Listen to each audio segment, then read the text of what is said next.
nosotras somos Jocelyn y Melanie y les vamos a empezar a platicar de lo que son las primeras descripciones de la fascia. Y déjame que se cambie. Ay, Dios mío. Perdón. Vamos a empezar con la historia. Esto que ven aquí ustedes es un papiro, es como un documento súper viejito donde se encontraban diferentes tipos de relato, ¿no? En este caso se dice que entre los años 3000 a 2500 antes de Cristo figuraban este tipo de papiros quirúrgicos que eran de los egipcios y ahí se relacionan con la pérdida del lenguaje en una lesión en la cabeza. Estos papiros, pues obviamente cuando fueron encontrados eran como, pues como todo, ¿no? Una joya. Y fueron comprados en Luxor en 1862 por Edwin Smith. Y posteriormente este papiro que pues habla de las lesiones en la cabeza y así, fue descifrado por James Henry. Sí. Estos papiros contenían la referencia escrita más antigua del cerebro. La palabra cerebro aparece 8 veces en egipcio antiguo y 6 de ellas aparecen en estos papiros.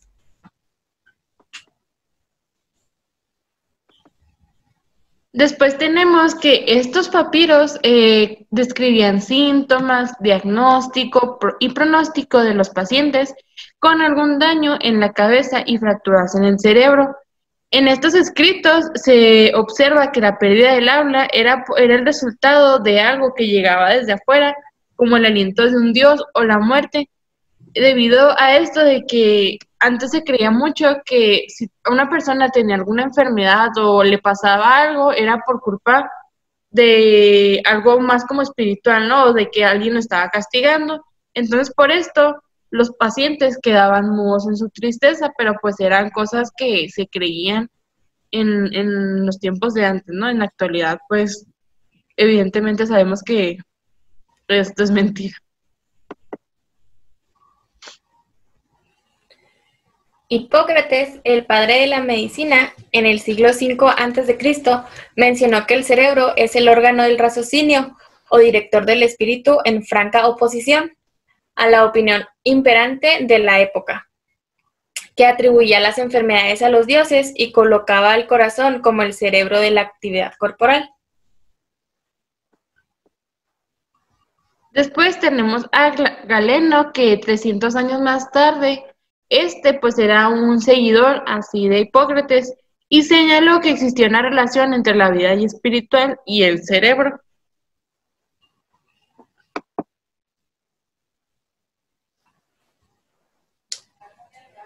Los médicos de la escuela de Hipócrates, con base a la pérdida del lenguaje, comenzaron a observar manifestaciones afásicas, pero como no existen traducciones exactas, no es posible saber si se notaba la distinción entre la afasia, la discartia, el mutismo y la afonia. Sí, o sea, cabe recalcar que en los tiempos de antes, pues no se tenía como que una exactitud de, pues que era como tal, o sea, no había este tipo de, no, pues es una afasia, es una disartria, es el mutismo, no, o sea, o está afónico, antes nomás como que se generalizaba, ¿no? O no se sabía qué era lo que realmente tenía el paciente. Exacto. Después tenemos lo que es la medicina romana, que esta fue representada por Sorano de Feso durante el primer siglo después de Cristo, y este señalaba que la parálisis de la lengua provocaba alteraciones en la articulación y que podía distinguirse de los casos de la pérdida del lenguaje que eran resultantes a alguna otra enfermedad, pues que no era especificada. Y pues esto sería todo. Básicamente esto se trató más como de los papiros que se encontraron y cómo se descifraron y pues a qué estaban relacionados. Muchas gracias. Bye. Okay. Bueno, a nosotros nos tocó hablar del Renacimiento al siglo XVIII, entonces hay que tener en cuenta que antes de eso estuvo la época del oscurantismo, en donde no hubo ningún avance tanto en el arte y la ciencia. Entonces, por eso, como que no está muy bien documentado todo este tema de las afasias. Y por medio del tema del renacimiento, pues, como su nombre lo indica, es un renacer. Entonces es como una luz que hizo un cambio en lo que es la ciencia para nuestra ayuda. Y el primero en otorgar como una información sobre esto es Antonio Guaneiro. En el siglo XV menciona en alguno de sus escritos que tenía a cargo de él a 2 pacientes. Uno de ellos solo podía decir 3 palabras y el otro no podía nombrar ninguna cosa. Entonces a eso él le puso como una afectación al órgano de la memoria por el nulo recordatorio de los nombres o de las palabras. Y esto lo podemos conocer, creo, como anomia en este caso. Yo les puse un número 3 como para que asociemos el número 3 a Antonio Guaneiro, y es un poquito más fácil. El siguiente en darnos más información sobre las afasias es Joan Smith. En 1673 tuvo una paciente que sufrió una apoplejía, y a este se le conoce como el primer caso de parafasias, en donde ella no podía expresar sus emociones y logró ver que había una alteración en la emisión de sus palabras, como que las volteaba. Entonces, aquí yo les puse como una imagen en donde está cambiada la palabra procurar y la niña dice por curar. Entonces son palabras que están como similar escritas, pero pues se refieren a otro significado. El otro autor que les voy a mencionar es Peter Rommel. En 1683 nos menciona que tuvo un paciente el cual no podía repetir ninguna frase o oración sencilla y podía recitar por completo los versículos bíblicos. Él le puso el nombre de una extraña afonía, y actualmente es lo que conocemos como lenguaje automático. Como ya sabemos, el lenguaje que está basado en repeticiones constantes es raramente afectado en las afasias. Y pues yo les puse aquí pues como una oración o algo así para como que lo asemejen o como lo relacionen con Peter Rommel. Grande su fidelidad, sus misericordias son nuevas cada mañana. Lamentaciones 3:23. Y por último tenemos a Carl Linné. En 1742, él fue el primero en detectar la coincidencia entre lo que es la afasia y la agrafía. Entonces, esto es problemas asociados entre el habla y la escritura. Y pues yo nada más les puse así como que las palabras de afasia grafia para que vean así como igual hacer una similitud o igualar casi lo mismo para que no se confundan afasia y agrafia. Y eso sería todo por mi parte. Muy bien. En los siguientes autores que tenemos en esta parte del Renacimiento al siglo XVIII, tenemos a Giovanni Battista Morgagni. Él en 1762 publicó una monografía con numerosas descripciones de casos de alteraciones en el lenguaje.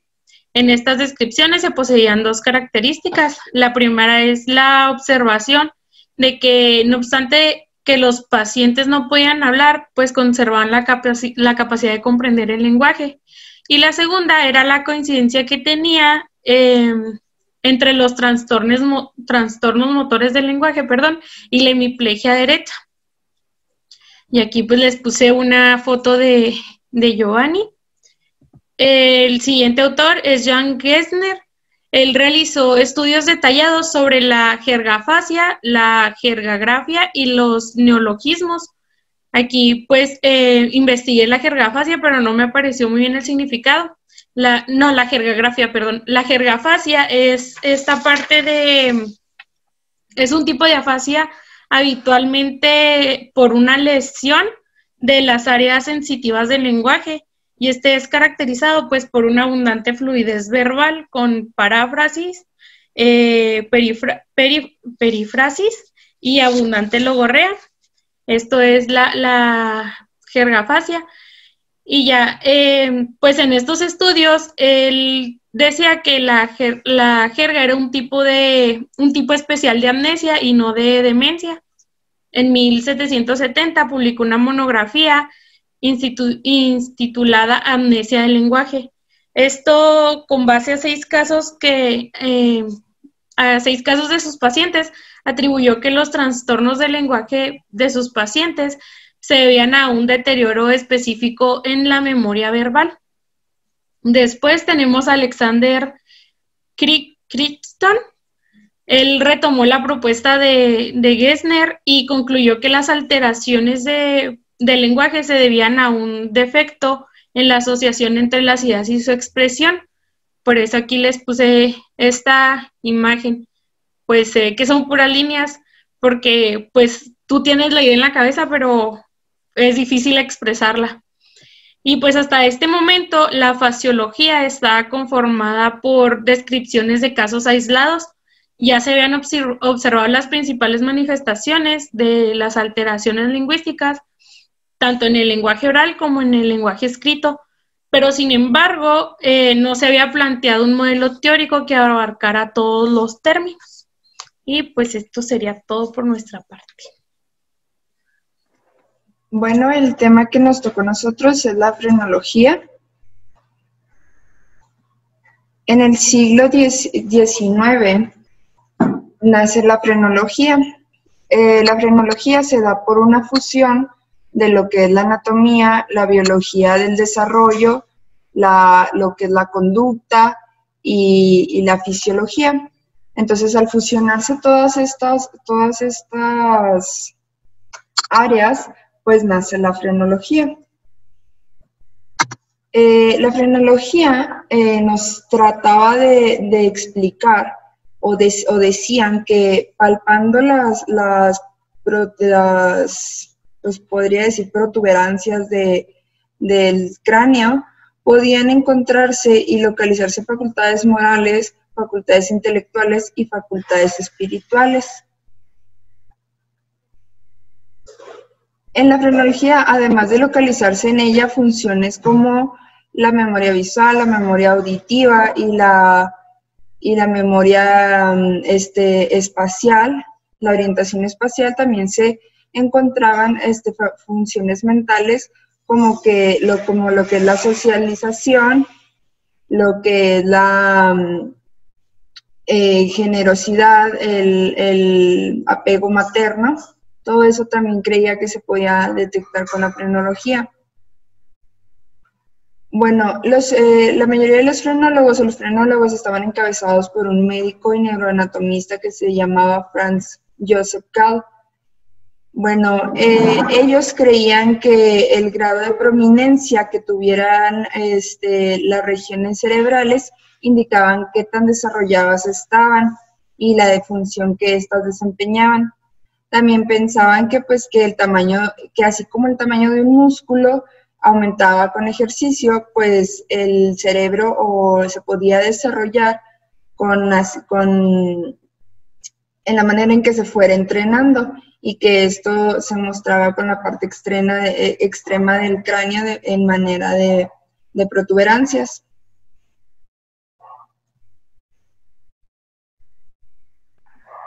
Ok, bueno, este mismo señor Gall hablaba de que tenemos dos órganos. Un órgano es el de la articulación y el siguiente es el de la memoria de las palabras. Y decía que estos dos órganos se encontraban en el lóbulo frontal del cerebro. Ok, él hablaba que había una relación entre un lenguaje muy desarrollado y la prominencia de los ojos. O sea, que si tenías como ojos muy saltones, era que, pues, que te puedas llegar a tener un lenguaje muy, muy desarrollado y muchas habilidades para este lenguaje verbal. Aquí habla de una hipertrofia de regiones supraorbitales. Esto es, o sea, una hipertrofia es un crecimiento, pues, como muy, muy avanzado de algo, y las regiones supraorbitales son las regiones que están en la parte de enfrente del lóbulo frontal y en la parte de más arriba. Entonces, pues yo creo es como esta parte de los ojos que empujaba los mismos ojos y supuestamente estaba como más grande de lo normal, que hacía que tuvieran como más habilidades del lenguaje, pero fue como una teoría.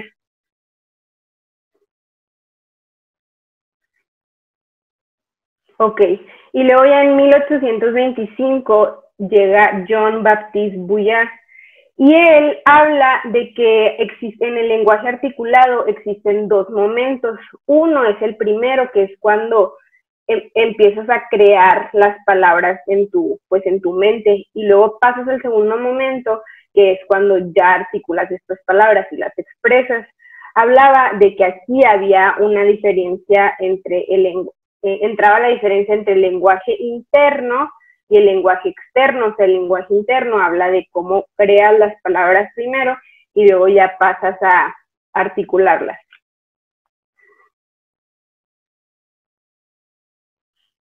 Ok, y luego también se habla de cómo existe la pérdida del lenguaje. Primero es en la memoria de las palabras se va perdiendo cuando los órganos de la memoria pues se van como atrofiando. Luego también habla de que cuando se impide la transmisión nerviosa, esto se dirige directo a la articulación, entonces crea como ¿cómo se dice? Un obstáculo para que se pueda dar esta articulación.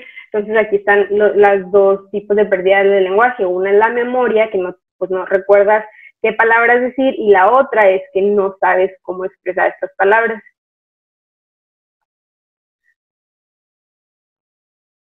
Ok, y finalmente, pues la frenología la tuvieron que quitar, ya que muchas personas estaban haciendo como demostraciones populares de ellas y lucraban con ellas. Aquí me imagino que pues la gente lo que hacía era, lo que mencionaba Elena, por ejemplo, ahorita, de que podías palpar algunas partes del cerebro, o si tus ojos estaban más grandes, pues yo creo que empezaron a hacer prácticas como que te empezaban a palpar y ver qué tipos de habilidades tú tenías más desarrolladas y cuáles no. Y lo único que sí se quedó como teoría fue que el área del lenguaje se encuentra en el lóbulo frontal del cerebro. Y pues yo creo que ya sería todo por nuestra parte.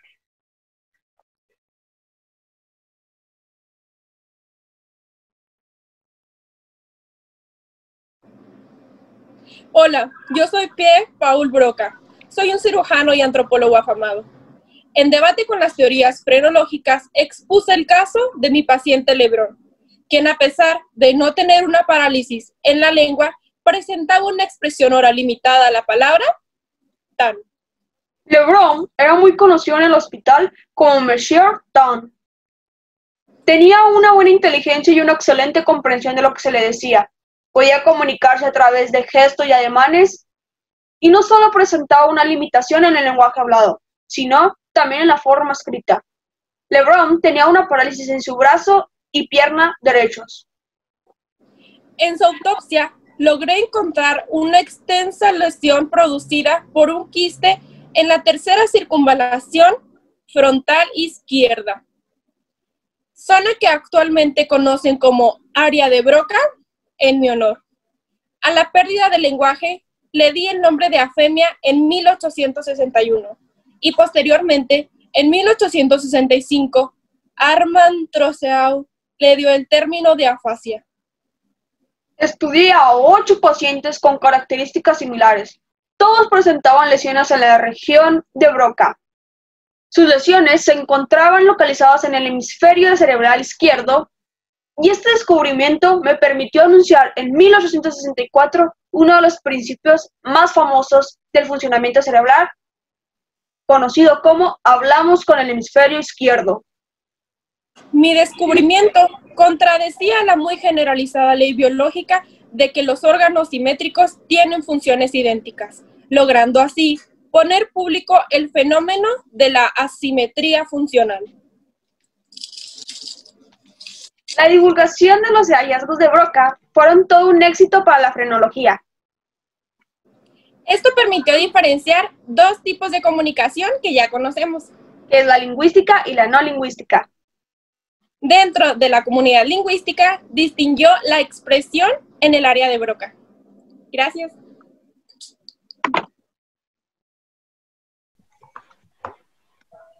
Hola, buenos días. Siendo hoy 3 de septiembre de 1876, tenemos invitado a una persona sumamente importante, el psiquiatra alemán Karl Wernicke. Buenos días, Karl Wernicke. ¿Cómo se encuentra? Buenos días, señorita Gedea. Es un placer estar esta mañana con usted. Señor Wernicke, nos cuenta que finalmente publicó su trabajo titulado El conjunto de síntomas en la fascia, un estudio psicológico con bases anatómicas. ¿Nos puede hablar sobre ello? Claro que sí, señorita. Después de años de investigación, pude notar algunas cosas. Mis pacientes podían hablar, pero no entender. Tenían un lenguaje fluido, una buena entonación, incluso una buena articulación. Sin embargo, su lenguaje no tenía sentido. Ellos mostraban un trastorno considerable en la comprensión verbal. ¿Pero por qué piensa usted que se originó esto? Descubrí que mis pacientes tenían una lesión cerebral. ¿Así como lo que hizo el señor Broca? No, querida, es diferente. Esta lesión se encuentra en el tercio medio de la circunvolución temporal superior izquierda. Vaya, esto suena sumamente complicado, pero nuestros espectadores podrán encontrar la ubicación marcada detrás de usted. Sí, esta zona está involucrada con la corteza auditiva, que se encarga de procesar la información auditiva que recibimos. Vaya, eso suena grandioso. Hablaremos entonces sobre su propuesta conexionista. Claro, imaginamos por un momento los dos centros cerebrales. El motor, del que anteriormente mi compañero Broca había hablado, y el sensorial, que es el mío. Cuando hablamos del flujo de la información y de las palabras, estas salen del área de Wernicke, que es la sensorial, y del área de Broca, que es la motora, donde son articuladas del polo auditivo al polo motor. Interesante, me dicen que gracias a este tema usted pudo hacer una teoría sobre otro tipo de afasia.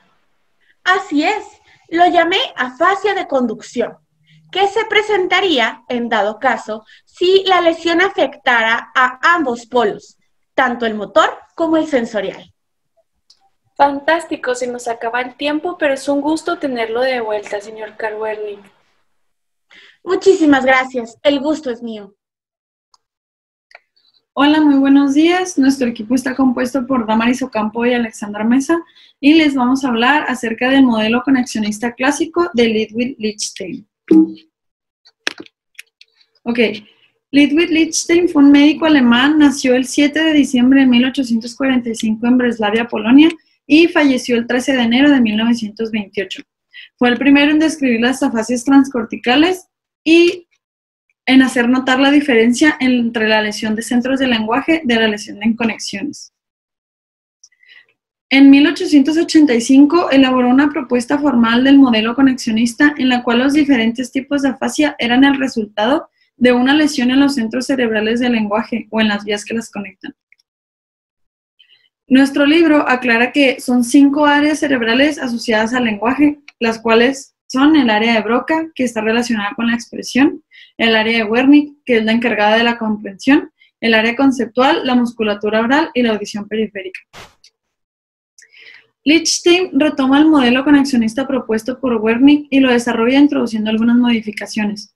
El modelo representa la relación entre los centros del lenguaje y el cerebro. Aquí, como podemos ver en este cuadro, el AM es el centro de la representación articulatoria, que viene siendo el área de Broca. A es el centro de las imágenes auditivas de las palabras, que viene siendo el área de Wernicke. Y B es el centro de conceptos, que Lichtenstein no propone ninguna localización cerebral específica. También representan las diferentes lesiones posibles y tipos de afasia. Aquí esta foto ya la tomé del libro en nuestra página 16, ahí ustedes lo pueden ver, aquí se ve un poco borroso, pero el número 1, que viene siendo esta área, es la afasia de Broca, el número 2 es la afasia de Wernicke, el número 3 es la afasia de conducción, que se encuentra entre el área de Broca y el área de Wernicke, aquí hay un problema. El número 4 es la afasia transcortical motora, el número 5 es parálisis o desorden articulatorio, el número 6 es la afasia transcortical sensorial y el número 7 es la sordera. Las flechas señalan la dirección en la que fluye la información, entonces aquí entraría la audición y pasa por todo esto y sale por la musculatura oral. Y la línea punteada indica la localización de las lesiones, que viene siendo los distintos tipos de afasia que existen. Ok, en 1885 propuso un cambio de término para la afasia de conducción, nombrándola afasia comisural, para diferenciar la lesión entre los centros del lenguaje de la lesión en las conexiones entre las diferentes áreas, como ya les había comentado. Y Lichtenstein introdujo una nueva forma de afasia, la afasia transcortical, motora o sensitiva, que detalló como la conexión entre las áreas de Broca y Wernicke con el centro de conceptos. Ok, aquí voy a hacer una breve pausa para ponerles el audio de mi compañera Damaris, que les explicará los 7 síndromes afásicos que el modelo predice.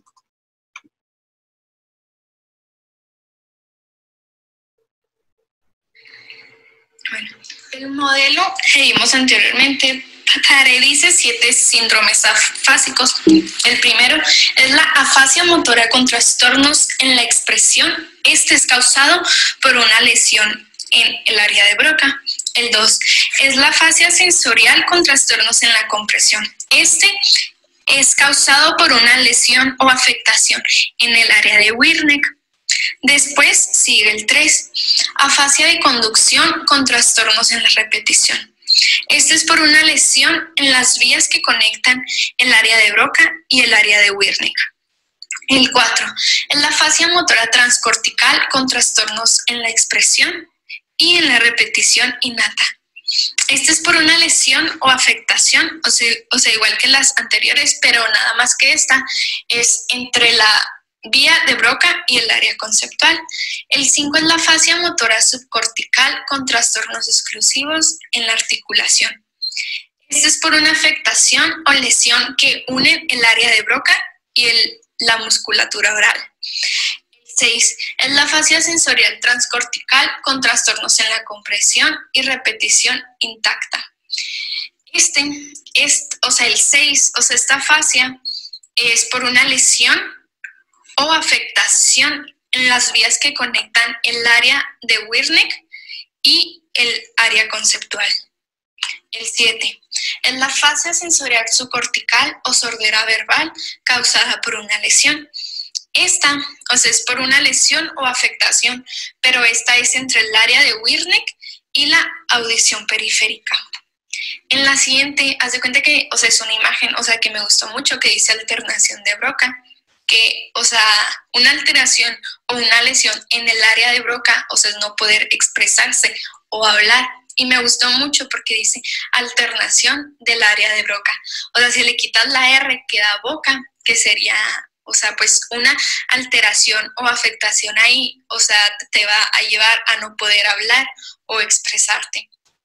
Y el siguiente, que es, el anaranjado que se ve ahí, que es el área de Wernicke, ahí se ubica el área de Wernicke, que, una afectación o alteración en el área de Wernicke, te va a llevar, a no comprender algo o no entender algo. Y me gustó la imagen porque dice Wernicke, al último dice ¿qué? Por decir qué, no entiendo, no comprendo y así. Y me gustó mucho esa imagen por eso. Muy bien, entonces terminamos. Les dejo un video por si gustan verlo, dura 5 minutos y explica un poco más el modelo, cómo funciona y cómo es que van las vías, como yo les expliqué con las flechas. Y pues eso sería todo. Muchas gracias. Hola, bueno, nosotros somos el equipo de Carla Ochoa y Carolina Orduño y les vamos a hablar sobre el modelo jerárquico de John Jackson.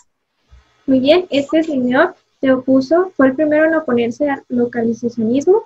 ¿Y esto por qué? Porque tenía una idea diferente del cerebro al lenguaje. Propuso 3 niveles relacionados a las áreas cerebrales. El primer nivel es el inferior. Esto quiere decir que vamos a tener funciones automáticas relacionadas a los estímulos. Vamos a depender de estos estímulos como es la respiración, el ritmo cardíaco. Después vamos a tener el segundo nivel, que es el intermedio. Aquí vamos a totalmente tener una independencia de estos estímulos, van a ser externos. Y esto se puede hacer a través de posturas o reflejos, van a ser movimientos estereotipados. Bueno, el tercer nivel, que es el nivel superior, bueno, este nos habla sobre los lóbulos superiores, que este se encarga de las funciones voluntarias, de inhibición y modificación de las partes más primitivas, que por ejemplo pues es el nivel 1 y nivel 2. Tiene la función del razonamiento, de la memoria, del lenguaje y la atención. Algo que nos llamó a nosotros mucho la atención sobre Jackson es de que él decía que una misma función, una misma acción depende de todas las áreas, o sea, trabajan en conjunto. Y nosotros quisimos como representarlo o hacer una tipo analogía de lo que son unos cubos de juguete. Por ejemplo, si en el caso de la afasia, que hay una alteración en el lenguaje, va a estar afectada la parte de arriba. Entonces, eso quiere decir que también las partes de abajo tienen algo que ver para que no se esté dando de manera correcta el lenguaje, sino siempre van a trabajar de forma conjunta, dependen una de las otras para que se pueda llevar bien a cabo los cambios de información que hay entre estos 3 niveles. Entonces, eso fue lo que a nosotros nos llamó muchísimo de lo que nos decía Jackson. Entonces, sería todo por nuestra parte.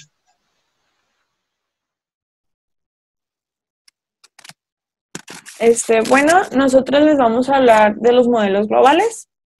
Principalmente está Pierre Mary. Bueno, después de que surgen los modelos holísticos y globales, la alteración de una capacidad funcional única es la causa predominante de todos los síntomas y los tipos de afasias. En 1906, Pierre vuelve a examinar los cerebros de Broca y observó que las lesiones de los pacientes no solo se localizan en el área de Broca, sino que había otras zonas dañadas. Él negó que la afasia motora causada por una lesión era solamente en el área de Broca. Entonces se vio la necesidad de revisar y reformular los postulados hechos hasta entonces. Elaboró una prueba para explorar la comprensión lingüística, la cual los pacientes afásicos fracasaban, que era de estos 3 trazos de papel que he colocado frente a usted, tome el más grande y haga una bola con él, meta el pequeño en su bolsillo y ponga el mediano en la ventana. Esto fue en 1987. Bueno, argumentó que existía una forma única de afasia, que era la de Wernicke, en la cual la comprensión se veía afectada. Y bueno, el lenguaje expresivo se debía a una perturbación en el aparato motor y afirmó que la afasia de Broca es la afasia de Wernicke más una anartría. Y pues bueno, él insistió que se examinaran los pacientes aplicándoles pruebas para no pasar por desapercibido algunos síntomas leves.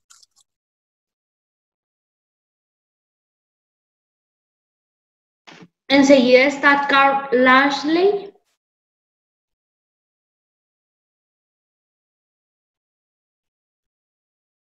Bueno, él en 1929 formuló el principio de acción masiva, en el que sostiene que el cerebro funciona como un todo.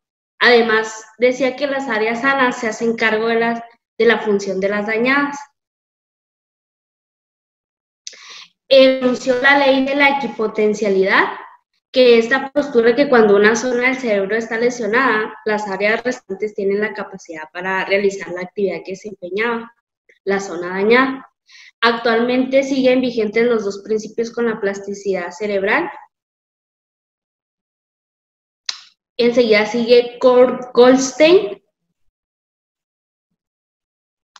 que él fue un psiquiatra alemán que emigró a Estados Unidos durante el nazismo. Él tuvo la oportunidad de estudiar a un grupo de heridos en la cabeza por impactos de metralla, donde él dijo que la región de la herida era irrelevante, ya que todas las lesiones, en especial las del lóbulo frontal, daban lugar al mismo efecto, que fue la pérdida de la conducta abstracta.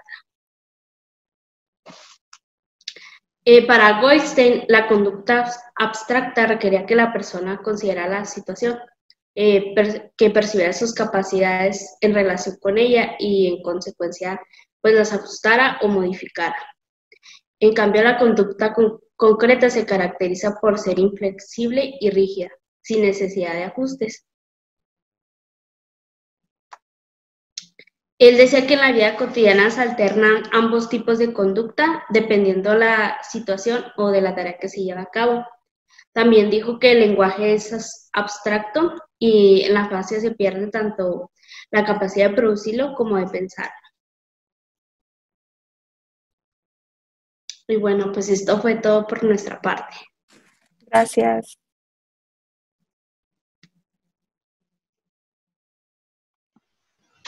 Hola, buen día. Mi nombre es Sofía Rodríguez y Belén Ruiz. Vamos a explicar lo que es el modelo neolocalizacionista. Este fue creado por Corby Bayan Brodmann y por Vladimir Beth. Esta escuela de la localización de las áreas cerebrales se inició en Europa a principios del siglo XX. Esta escuela intentaba distinguir las diferentes áreas de la corteza cerebral con base de la corteza citoarquitectónica. Y esta tiene como concepto que es pues el estudio que se usa por medio del microscopio para poder ver la composición celular de los tejidos del cuerpo. Y bueno, gracias a este estudio que realizaron estos hombres, se dieron cuenta que en el cerebro hay como 53 áreas y cada una de estas áreas tiene una función distinta dentro del cerebro. Por ejemplo, en el área 4, esta corresponde a la corteza motora. Luego viene la corteza auditiva y así se van distinguiendo. Y bueno, también con este modelo neolocalizacionista podemos hacer una analogía, que sería que el cerebro es como si se tratara de una empresa, ¿no?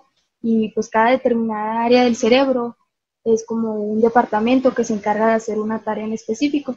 Por ejemplo, en una empresa tenemos el área de recursos humanos, de finanzas, de mercadotecnia y todo ese tipo de cosas, pues es lo mismo con este modelo. Cada una se va encargando de diferentes funciones, pero trabajan juntas en sí para poder crear, pues sí, o sea, todas las actividades que tenemos. Y pues esto sería todo por nuestra parte. Gracias. Bye. Mi nombre es Román Jacobson.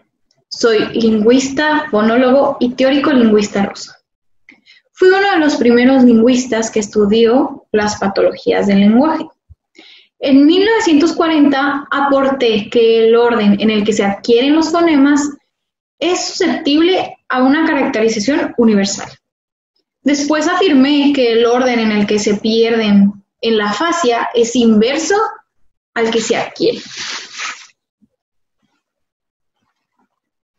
Los pacientes pueden presentar trastornos en la selección de las unidades lingüísticas o en su combinación.